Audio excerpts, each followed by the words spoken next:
take control of your life. Chapter 5. Increasing Life. You must get rid of the last vestige of the old idea that there is a deity whose will it is that you should be poor, or whose purposes may be served by keeping you in poverty. The intelligent substance which is all, and in all, and which lives in all, and lives in you, is a consciously living substance. Being a consciously living substance, it must have the nature and inherent desire of every living intelligence for increase of life.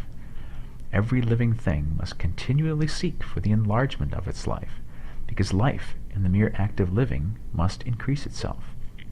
A seed, dropped into the ground, springs into activity, and in the act of living produces 100 more seeds. Life, by living, multiplies itself. It is forever becoming more. It must do so if it continues to be at all. Intelligence is under the same necessity for continuous increase. Every thought we think makes it necessary for us to think another thought. Consciousness is continually expanding. Every fact we learn leads us to the learning of another fact. Knowledge is continually increasing.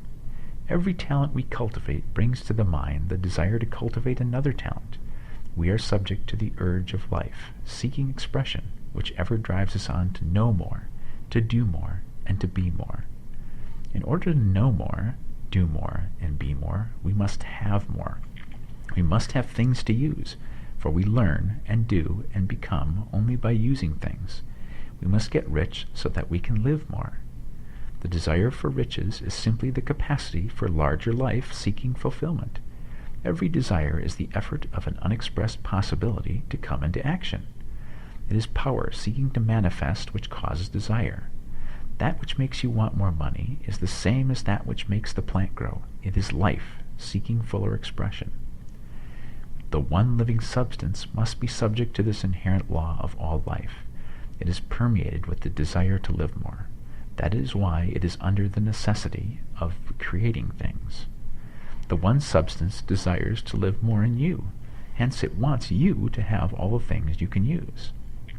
It is the desire of God that you should get rich.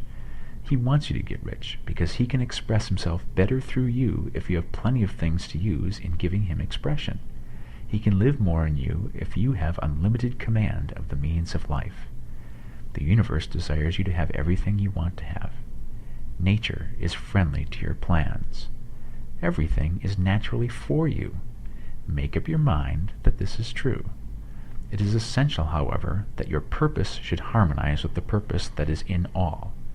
You must want real life, not mere pleasure of sensual gratification. Life is the performance of function, and the individual really lives only when he performs every function, physical, mental, and spiritual, of which he is capable without excess in any. You do not want to get rich in order to live swinishly for the gratification of animal desires. That is not life. But the performance of every physical function is a part of life, and no one lives completely who denies the impulses of the body a normal and healthful expression. You do not want to get rich solely to enjoy mental pleasures, to get knowledge, to gratify ambition, to outshine others, to be famous. All of these are a legitimate part of life, but the man who lives for the pleasures of the intellect alone will only have a partial life, and he will never be satisfied with his lot. You do not want to get rich solely for the good of others, to lose yourself for the salvation of mankind, to experience the joys of philanthropy and sacrifice. The joys of the soul are only a part of life, and they are no better or nobler than any other part. You want to get rich in order that you may eat, drink, and be merry when it is time to do these things, in order that you may surround yourself with beautiful things, see distant lands, feed your mind, and develop your intellect, in order that you may love men and do kind things, and be able to play a good part in helping the world to find truth. But remember that extreme altruism is no better and no nobler than extreme selfishness. Both are mistakes. Get rid of the idea that God wants you to sacrifice yourself to others, and that you can secure his favor by doing so.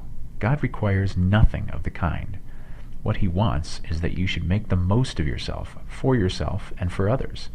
And you can help others more by making the most of yourself than in any other way.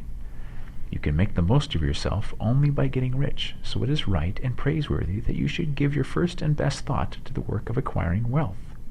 Remember, however, that the desire of substance is for all, and its movements must be for more life to all.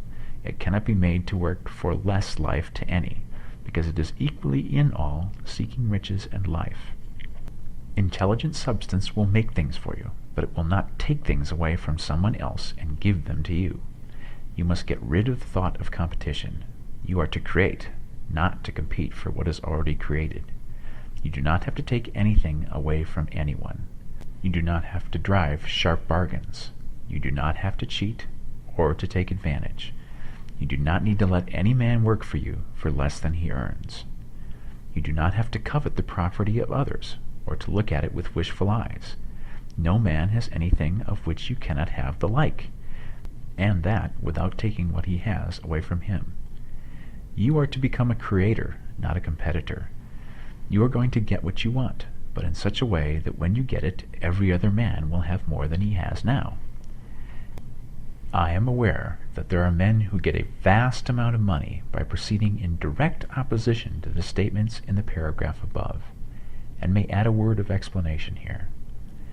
Men of the plutocratic type who become very rich do so sometimes purely by their extraordinary ability on the plane of competition, and sometimes they unconsciously relate themselves to substance in its great purposes and movements for the general racial upbuilding through industrial evolution.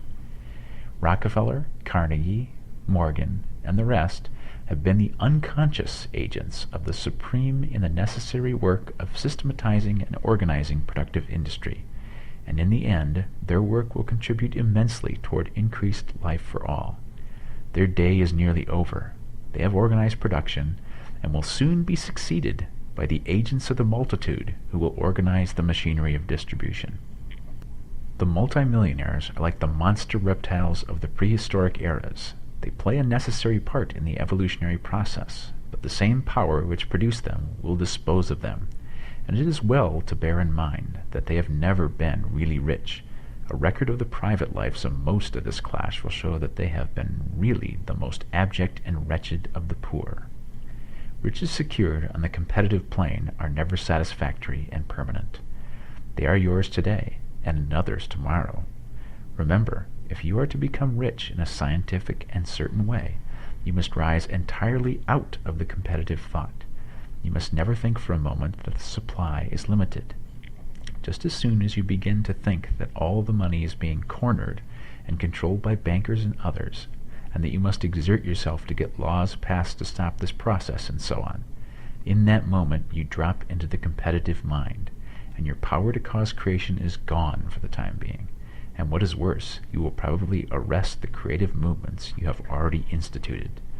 Know that there are countless millions of dollars worth of gold in the mountains of the earth not yet brought to light, and know that if it were not, more would be created from thinking substance to supply your needs. Know that the money you need will come, even if it is necessary for 1,000 men to be led to the discovery of new gold mines tomorrow. Never look at the visible. Look always at the limitless riches in formless substance, and know that they are coming to you as fast as you can receive and use them. Nobody, by cornering the visible supply, can prevent you from getting what is yours. So never allow yourself to think for an instant that all the best building spots will be taken before you get ready to build your house, unless you hurry.